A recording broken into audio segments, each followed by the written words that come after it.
서울 근교의 조용한 주택가. 진강민은 어린 딸 소희의 숙제를 도와주며 평범한 저녁 시간을 보내고 있었다. 그의 거친 손은 이제 총이 아니라 딸의 연필을 쥐는 데에 더 익숙해져 있었다.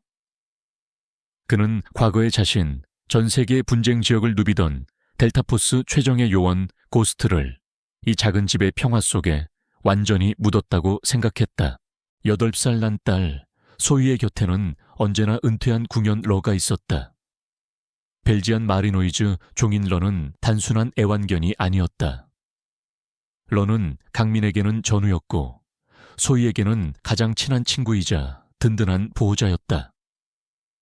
아이와 늙은 궁연 사이의 유대는 강민의 세상에서 가장 신성한 것이었다. 그 평화는 한순간에 산산조각이 났다. 쾅! 아무런 경고도 없이 현관문이 거대한 파성추에 의해 부서져 나갔다. 검은 전투복을 입은 경찰 특공대 스와트 대원들이 소리를 지르며 집 안으로 쏟아져 들어왔다. 모든 것이 순식간에 혼돈에 휩싸였다. 하지만 강민의 몸은 그의 이성보다 먼저 반응했다. 그의 첫 번째 움직임은 저항이 아니었다. 그는 딸을 자신의 등 뒤로 끌어당겨 자신의 몸을 완벽한 방패로 만들었다. 그리고는 어떠한 저항의 의사도 없다는 표시로 두 손을 천천히 머리 위로 들어 올렸다. 그는 프로였다. 그는 이 상황에서 12명이 넘는 무장한 경찰과 싸우는 것이 자살 행위이며 딸을 더욱 위험하게 만들 뿐이라는 것을 알았다. 난폭한 무리의 선두에는 오만하고 잔인한 인상의 조태식 경감이 서 있었다. 그는 비웃는 듯한 표정으로 집안을 둘러보았다. 그때 러가 움직였다. 러는 훈련받은 대로 행동했다. 그는 무장한 남자들을 자신의 가족, 특히 어린아이를 위협하는 적으로 간주했다. 그는 맹렬하게 짖으며 소희와 침입자들 사이에 자신의 몸을 위치시켰다. 공격이 아닌 통제된 방어 행위였다. 하지만 조태식의 눈에 그것은 그저 귀찮은 게 짖는 소리일 뿐이었다. 그는 자신의 권위를 과시하려는 듯 짜증 섞인 표정으로 허리춤에서 권총을 뽑아들었다. 시끄러운 개새끼. 안도에 강민이 절규했다. 하지만 너무 늦었다. 탕 밀폐된 공간에서 울린 총성은 귀가 먹먹할 정도로 컸다. 러의 몸이 허공에 잠시 떴다가 바닥으로 무너져 내렸다. 소희의 입에서 소리 없는 비명이 터져 나왔다. 아이의 세상이 바로 그 눈앞에서 파괴되었다. 강민은 딸의 눈에 서린 공포와 충직했던 전우의 죽음을 보며 원초적인 분노가 자신의 내면에서 끓어오르는 것을 느꼈다. 하지만 그는 엄청난 자제력으로 그것을 억눌렀다. 그는 딸을 위해 살아남아야만 했다. 특공대원들이 거칠게 그에게 다가와 수갑을 채우고 그의 무릎을 꿇렸다. 그들은 마약을 찾는 척하며 집안의 모든 것을 부수고 뒤지기 시작했다. 하지만 그들의 진짜 목적은 다른 것이었다. 그들은 아주 구체적인 무언가를 찾고 있었다. 결국 아무것도 찾아내지 못하자 조태식은 짜증스럽게 죽은 러의 몸을 발로 툭 차고는 바닥에 침을 뱉었다. 끌고 가 수갑을 찬 채 집 밖으로 끌려나가면서 강민의 마지막 시선은 딸에게로 향했다. 소희는 이제는 싸늘하게 식어버린 러의 몸 옆에 무릎을 꿇고 있었다. 더러워진 아이의 뺨 위로 소리 없이 눈물 한 방울이 굴러떨어지고 있었다. 바로 그 눈물 한 방울이 모든 것의 기폭제가 되었다. 다가올 폭풍에 대한 약속이었다. 그는 물리적으로 무력하게 끌려가고 있었지만 그의 눈에서는 불꽃이 타오르기 시작했다. 한 발의 총성과 한 방울의 눈물 소리에 고스트가 잠에서 깨어났다.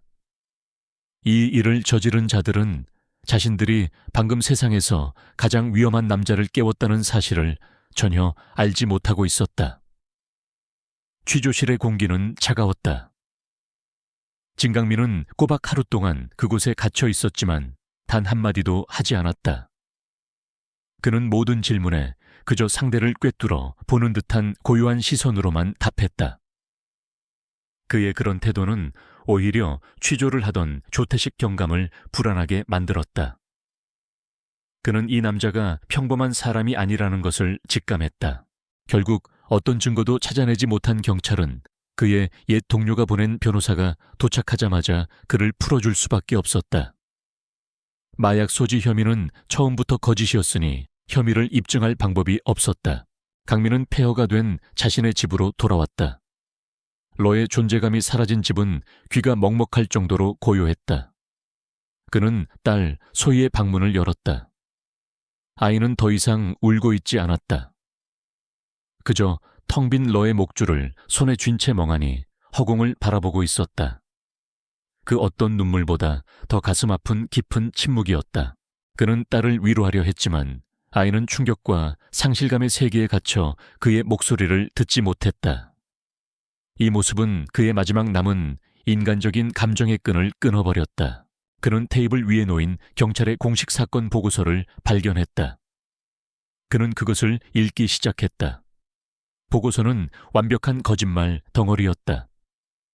믿을 만한 제보에 근거한 급습, 미등록된 공격적인 맹견이 경찰에게 달려들어 위협을 제거하기 위해 불가피하게 사살함. 모든 것이 그들의 잔인한 폭력을 정당화하기 위한 관료주의적인 거짓으로 채워져 있었다. 단순히 그의 개를 죽인 것이 아니었다. 그들은 러의 기억마저 모욕하고 있었다. 바로 그 순간 그의 내면에서 무언가가 부서졌다. 조용하고 온화했던 아버지의 인격이 썰물처럼 빠져나갔다. 그의 자세가 변했고 그의 눈빛은 차갑고 분석적으로 변했다. 그는 더 이상 평범한 아빠 진강민이 아니었다. 그는 작전 요원 고스트였다. 그는 집안에 숨겨진 공간 거짓된 벽 뒤, 바닥의 비밀 수납 공간으로 향했다. 그리고 그곳에서 자신의 낡은 고백 고박을 꺼내 들었다. 그 안에는 암호화된 위성 전화기, 자물쇠 해체 도구, 소음기가 달린 권총 부품 여러 개의 위조 신분증, 그리고 그의 손에 익은 컴뱃 나이프가 들어있었다. 그것은 한 명의 남자가 보이지 않는 전쟁을 치르기 위한 모든 것이었다. 그의 새로운 임무는 명확했다. 첫째, 진실을 찾을 것. 왜 그들이 자신의 집을 급습했는가? 그들이 진짜로 찾던 것은 무엇이었는가? 둘째, 정의를 전달할 것.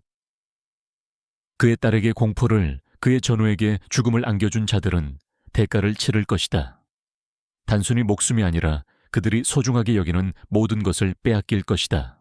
그는 암호화된 위성 전화기를 꺼내 단 한 통의 전화를 걸었다. 수화기 저편에서 약속된 암호와 함께 목소리가 들려왔다. 강민은 모든 감정이 사라진 차가운 목소리로 대답했다. 박 상사, 유령이다. 도움이 필요하다. 그는 전화를 끊었다. 사냥은 시작되었다. 조용한 남자는 사라지고 세상에서 가장 위험한 포식자가 풀려났다. 그는 마지막으로 딸의 닫힌 방문을 말없는 약속이 담긴 눈으로 바라본 후 조용히 밤속으로 걸어 들어갔다. 진강민은 자신의 오랜 전우이자 지금은 국가의 중요 정보기관에서 일하는 박 상사를 한 낡은 창고에서 만났다. 상대는 그냥 부패 경찰이 아니야, 강민. 그 뒤에 더 큰 게 있어. 조심해. 박 상사는 경고했지만 그는 고스트를 막을 수 없다는 것을 알았다. 그는 강민에게 그의 집을 급습했던 모든 특공대원들의 신상 정보와 추적이 불가능한 장비, 그리고 안전한 통신선을 제공했다. 강민의 사냥은 먹이사슬의 가장 아래에서부터 시작되었다. 그는 리더인 조태식을 먼저 노리지 않았다. 그는 팀의 가장 약하고 가장 부패하기 쉬운 고리부터 끊어내기로 했다. 첫 번째 목표물은 거액의 도박빚에 시달리는 특공대원이었다. 강민은 그가 드나드는 불법 도박장을 추적했다. 그는 직접 나서지 않았다. 그는 상황을 조작했다. 그는 자신의 기술을 이용해 그 경찰관이 판돈을 모두 잃게 만들었다. 그리고 빚 독촉에 시달리는 그 경찰관 앞에 어두운 골목에서 나타났다. 그는 폭력을 쓰는 대신 그가 뇌물을 받는 사진과 도박 사실을 증거로 내밀었다.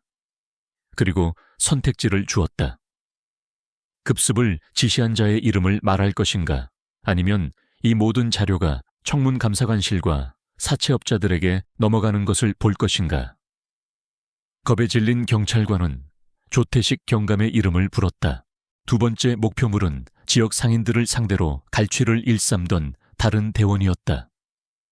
강민은 그의 비밀 아지트에 침입하여 그가 긁어모은 모든 검은 돈을 훔쳐냈다. 그리고 그 자리에는 자신의 딸이 가지고 놀던 러의 낡은 장난감 하나만을 남겨두었다. 그것은 심리적인 메시지였다. 내가 너를 보고 있다. 그리고는 대포폰을 이용해 그의 갈취 행각을 청문감사관실에 익명으로 제보했다. 그 경찰관은 강민의 얼굴도 보지 못한 채 체포되어 몰락했다. 소문은 조태식의 부패한 부대 안에 빠르게 퍼져나갔다. 그들은 보이지 않는 유령에게 사냥당하고 있었다. 그들의 비밀은 폭로되었고 돈은 사라졌다. 그들은 서로를 의심하기 시작했고 공포에 질려갔다. 강민의 복수는 단순한 물리적 폭력이 아닌 공포와 심리전을 이용해 그들의 조직을 내부에서부터 붕괴시키는 것이었다. 마침내 그는 조태식의 오른팔이자 팀에서 가장 폭력적인 부관을 노렸다. 텅 빈 주차장에서의 대결은 더 물리적이었다. 하지만 그것은 싸움이 아닌 일방적인 제압이었다. 강민은 그의 뛰어난 근접 격투술로 상대를 죽이지 않고 완벽하게 무력화시켰다. 그는 제압당한 부관의 목에 칼을 겨누고 차갑게 물었다. 우리 집에서 뭘 찾고 있었지? 공포에 질린 부관은 마침내 모든 것을 자백했다. 그는 그 물건이 무엇인지는 모르지만 조태식의 명령으로 강민의 죽은 아내가 남긴 작은 물건, 칩이나 열쇠 같은 것을 찾고 있었다고 말했다. 그리고 조태식 경감은 그들 모두가 김 회장이라 부르는 훨씬 더 높은 사람의 명령을 받고 움직인다고 털어놓았다. 강민은 이제 두 가지 중요한 정보를 손에 넣었다. 그들이 자신의 아내와 관련된 무언가를 노리고 있다는 것, 그리고 이 부패 경찰들은 김 회장이라는 자가 이끄는 거대한 조직의 졸에 불과하다는 것. 그의 임무의 범위는 이제 극적으로 확장되었다. 이것은 더 이상 몇 명의 부패 경찰에 대한 복수가 아니었다. 거대한 어둠의 조직과의 전쟁이었다. 그는 새로운 정보를 처리하며 복수를 향한 그의 사냥이 이제 훨씬 더 크고 위험한 조사의 시작이 되었음을 깨달았다.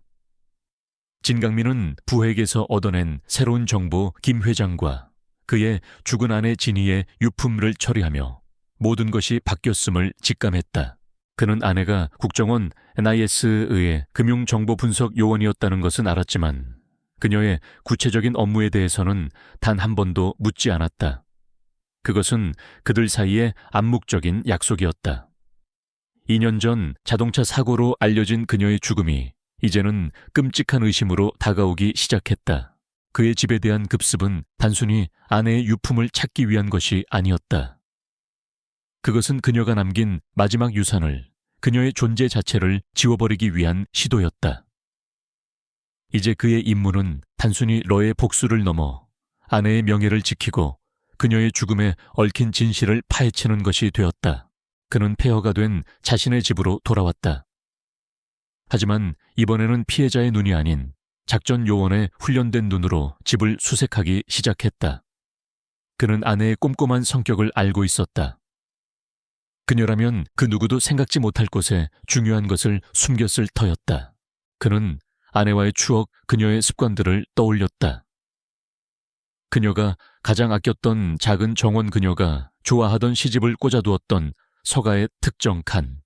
마침내 그는 정원의 포석 아래에서 그것을 발견했다. 방수 및 EMP 방지 처리가 된 작은 케이스. 그 안에는 암호화된 데이터 칩 하나와 아내가 그에게 남긴 짧은 손편지 한 통이 들어있었다. 그녀의 마지막 편지였다. 여보, 만약 당신이 이 편지를 발견했다면 나는 이미 이 세상에 없다는 뜻이겠지. 그리고 나의 사고는 사고가 아니었을 거야. 나는 지금 김 회장이라는 거대한 범죄 조직의 실체에 거의 다가갔어.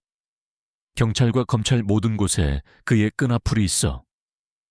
이 칩 안에는 모든 증거가 담겨 있지만 동시에 이것을 가진 사람은 죽음을 면치 못할 거야. 제발. 이걸 발견했다면 파괴하고 소희와 함께 조용한 곳으로 떠나줘. 이건 당신이 짊어질 짐이 아니야. 사랑해. 강민은 박 상사의 도움을 받아 암호화된 칩에 접속했다. 그 안의 내용은 그야말로 핵폭탄이었다. 김 회장의 범죄 제국에 대한 모든 것이 담겨 있었다. 무기 밀매, 마약 정치 뇌물, 자금 세탁. 그리고 가장 중요하게는 조직에 부역하는 자들의 전체 명단이 들어 있었다. 그 명단의 가장 위쪽에는 조태식 경감의 이름이 그가 받은 뇌물 내역과 함께 선명하게 적혀 있었다. 이제 모든 것이 명확해졌다. 김 회장은 자신이 제거했던 국정원 요원이 마스터 데이터 파일을 숨겼다는 것을 알게 되었고 자신의 부패한 사냥개들을 보내 그것을 회수하려 했던 것이다. 강민은 이제 도덕적인 기로에 섰다. 아내의 마지막 소원은 딸을 지키기 위해 이 모든 것을 파괴하고 도망치라는 것이었다. 하지만 그의 전사로서의 본능과 아내와 러 모두를 위한 정의를 향한 갈망은 그에게 싸우라고 말하고 있었다. 그는 잠든 딸 소희의 얼굴을 바라보았다. 그는 딸에게 약속했던 조용한 삶을 떠올렸다. 그리고 러를 죽인 그 잔인한 남자들과 그들 뒤에 있는 더 거대한 악을 생각했다. 그는 결정을 내렸다. 도망칠 수 없었다. 도망치는 것은 김 회장 같은 자들이 계속해서 다른 가족들을 해치도록 내버려 두는 것이나 다름없었다. 딸을 진정으로 지키기 위해서는 위협의 뿌리를 완전히 뽑아내야만 했다. 그는 아내의 마지막 작업을 자신이 완수해야만 했다. 그는 박상세에게 전화를 걸었다. 그의 목소리는 강철처럼 차가웠다. 김 회장, 이 자에 대한 모든 정보를 원한다. 그의 약점, 그의 습관, 그의 모든 것. 그는 전쟁을 선택했다. 그의 사냥은 이제 조태식 같은 졸들을 넘어 왕을 향하고 있었다.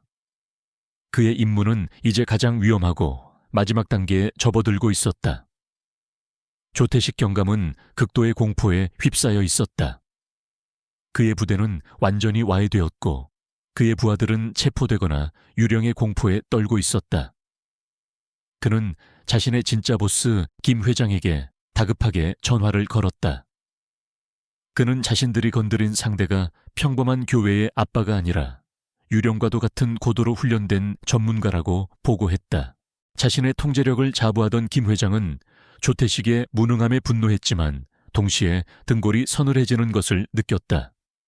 그는 자신의 모든 정보망을 동원하여 진강민이라는 남자의 진짜 신원을 봉인된 군 기록까지 뒤져 파헤치기 시작했다.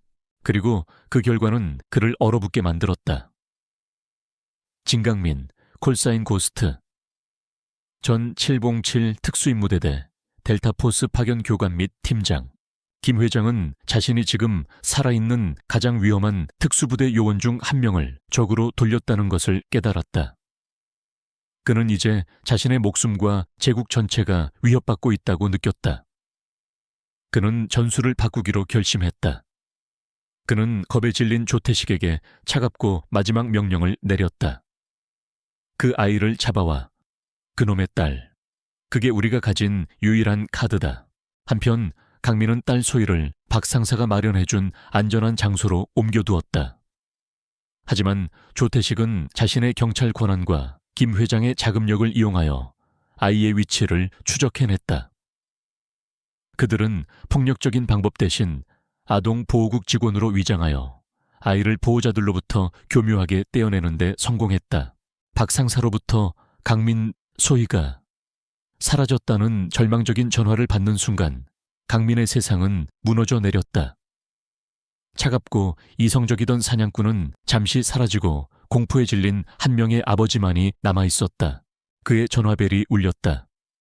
추적이 불가능한 번호. 조태식이었다. 그의 목소리는 이제 절박하지만 새로운 자신감에 차 있었다. 내 딸은 우리와 함께 있다. 살리고 싶으면 데이터 칩을 가지고 와라. 그는 그들이 정한 시간과 장소를 알려주었다. 그들에게 전술적으로 완벽하게 유리한 요새였다. 그리고 그는 혼자 오라고 경고했다. 전화가 끊어졌다. 강민은 홀로 서 있었다. 그의 복수를 위한 개인적인 전쟁은 이제 그의 인생에서 가장 절박한 구출 임무가 되었다. 그는 함정이라는 것을 알면서도 그 안으로 걸어 들어가야만 했다. 하지만 그들은 치명적인 실수를 저질렀다. 그들은 고스트가 가장 신성하게 여기는 단 하나뿐인 것을 건드렸다. 그들은 그에게 단순히 목표물을 준 것이 아니었다. 그들은 그에게 그가 가진 모든 분노와 능력을 아무런 제약 없이 해방시킬 이유를 주었다. 그는 자신의 장비와 무기들을 점검하기 시작했다.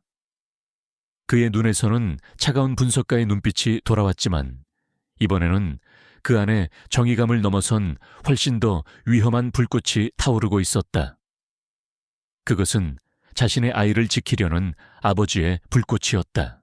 그는 자신의 마지막 전쟁을, 혼자만의 전쟁을 준비하기 시작했다. 마지막 결전의 막이 그렇게 오르고 있었다. 조태식이 정한 교환 장소는 그가 완전히 장악하고 있는 도시 외곽의 한 경찰서였다. 그곳은 그의 충직한 부하들로 가득 차 있었고 모든 출입구와 감시 카메라가 통제되는 그의 왕국이자 난공불락의 요새였다. 그는 인질과 전술적 이점을 모두 손에 쥐고 자신이 이 게임의 승자라고 확신하고 있었다. 그의 사무실 안어린 소희는 두려움에 떨고 있었지만 압박 속에서도 침착하라는 아버지의 가르침을 기억하며 필사적으로 눈물을 참고 있었다. 하지만 조태식은 자신이 상대하고 있는 자가 누구인지 전혀 몰랐다. 고스트에게 요새란 정면으로 부수는 것이 아니라 유령처럼 스며드는 것이었다. 진강민은 어둠을 틈타 그곳에 도착했다. 그는 먼저 건물의 순찰 패턴 카메라의 사각지대, 그리고 구조적 취약점을 분석했다. 그는 정문이 아닌 모두가 입고 있던 낡은 하수구를 통해 소리 없이 요새 안으로 잠입했다. 그의 침투는 폭력이 아닌 조용한 교양곡이었다. 그의 첫 번째 목표는 건물의 배전반이었다. 그는 건물의 전력을 끊어 경찰서를 완전한 어둠과 혼돈 속에 빠뜨렸다. 그리고 그는 야간 투시경을 꼈다. 이제 어둠은 그의 세상이었다. 그는 복도를 유령처럼 이동하며 보초들을 하나씩 소리 없이 제압해 나갔다. 그의 움직임은 빠르고 효율적이며 무자비했다. 부패 경찰들은 자신들을 사냥하는 것이 무엇인지도 모른 채 보이지 않는 포식자에게 쓰러져 나갔다. 그는 경찰서의 내부 방송 시스템을 이용하여 알 수 없는 소음을 내보내 남은 자들의 공포심을 극대화시켰다. 마침내 그는 소희가 갇혀있는 조태식의 사무실에 도달했다. 요새가 무너져 내리고 있음을 깨달은 조태식은 공포에 질려 소희를 인간 방패로 삼고 있었다. 오지마 오면 이 아이를 쏴버리겠어. 하지만 강민은 침착했다. 그는 딸을 안심시키며 조태식과의 심리전을 시작했다. 소희 아빠 말 들어. 눈 감고 귀 막아. 아빠가 곧 갈게. 그는 미리 준비해둔 작은 섬광탄을 복도 쪽으로 던져 시선을 분산시켰다. 그리고 조태식이 그쪽으로 잠시 한눈을 판 그 찰나의 순간 강민은 움직였다. 그는 조태식을 죽이지 않았다. 그는 단 몇 번의 정교한 타격으로 그의 무기를 빼앗고 그를 완전히 무력화시켜 바닥에 쓰러뜨렸다. 그를 법의 심판대에 세우기 위해서였다. 그는 딸을 묶고 있던 밧줄을 끊고 아이를 품에 꼭 안았다. 혼돈 속에서의 감격적인 재회였다. 그는 조태식에게서 데이터 칩도 회수했다. 강민은 딸을 안고 이제는 시체처럼 조용해진 어두운 경찰서를 걸어 나왔다. 그는 혼자서 부패한 경찰 부대 전체를 해체하고 자신의 아이를 구해낸 것이다. 경찰서 밖에서는 박 상사가 이끄는 공식 지원팀의 경광등이 번쩍이고 있었다. 포위 공격은 끝났다. 강민은 딸을 품에 안은 채 다가오는 당국을 바라보았다. 그의 주머니 속에는 진실이 담긴 데이터 칩이 있었다. 고스트는 자신의 임무를 완수했다. 이제 그가 파헤친 진실을 세상이 마주할 시간이었다. 진강민은 데이터 칩과 제압된 조태식을 자신의 옛 동료인 박 상사와 현장에 도착한 공식 수사팀에게 넘겼다. 그는 어떤 질문이나 칭찬을 위해 머무르지 않았다. 그의 유일한 우선순위는 딸 소희였다. 그는 언론이 도착하기 전 딸을 데리고 밤속으로 사라졌다. 박 상사와 그의 기관이 넘겨받은 데이터 칩은 대한민국을 뒤흔드는 핵폭탄이 되었다. 그 안의 정보는 전략적으로 언론과 정부 최고위층에 공개되었다. 김 회장 게이트가 터져나왔다. 그의 거대한 범죄 조직과 정치 및 법조계에 포진한 그의 끈앞풀들이 모두 드러났다. 대규모 체포 작전이 시작되었고 전용기로 해외 도피를 시도하던 김 회장 역시 공항에서 체포되었다. 부패와 폭력으로 세워진 그의 제국은 극적으로 무너져 내렸다. 고스트가 제공한 증거 덕분에 정의는 신속하고 결정적으로 실현되었다. 몇 달 후, 세상의 소란이 잠잠해질 무렵 강민과 소희는 아무도 모르는 바닷가의 작은 마을에 새로운 보금자리를 꾸렸다. 그는 부패 경찰들에게서 빼앗았던 바로 그 돈으로 이 새로운 삶을 시작했다. 그 나름의 시적인 정의 구현이었다. 그들의 새로운 삶은 평화로웠다. 그는 딸에게 낚시를 가르치고 함께 정원을 가꾸었다. 그들은 함께 서로의 상처를 치유하고 있었다. 소희의 마음속 트라우마는 여전히 남아있었지만 시간과 아버지의 사랑 속에서 서서히 아물고 있었다. 어느 날 강민은 소희를 위해 새로운 강아지 한 마리를 데려왔다. 러를 대체할 수는 없었지만 새로운 시작을 의미했다. 소희는 처음에는 망설였지만 강아지의 천진난만한 모습에 마침내 사건 이후 처음으로 환한 미소를 되찾았다. 그것은 그들의 회복을 상징하는 순간이었다. 박 상사가 그들을 마지막으로 찾아왔다. 그는 모든 것이 끝났다고 김 회장과 조태식 모두 종신형을 선고받았다고 전해주었다. 그는 강민에게 국가를 위해 다시 일해달라고 제안했다. 자네 같은 사람이 필요해, 강민. 강민은 새로운 강아지와 함께 웃고 있는 딸의 모습을 바라보았다. 그리고는 정중하지만 단호하게 거절했다. 내 전쟁은 끝났소, 박 상사. 고스트는 이제 정말로 은퇴했다. 그 자리에는 오직 한 명의 아버지만이 남아있었다. 이야기의 마지막 장면. 강민과 소희는 자신들의 새로운 집 앞에서 붉게 물드는 저녁 노을을 함께 바라보고 있었다. 그들의 발치에는 새로운 강아지가 평화롭게 잠들어 있었다. 그는 자신의 과거와 마주했고 정의를 실현했으며 자신의 가족을 지켜냈다. 폭풍은 지나갔다. 그는 마침내 자신이 그토록 원했던 평화를 얻었다.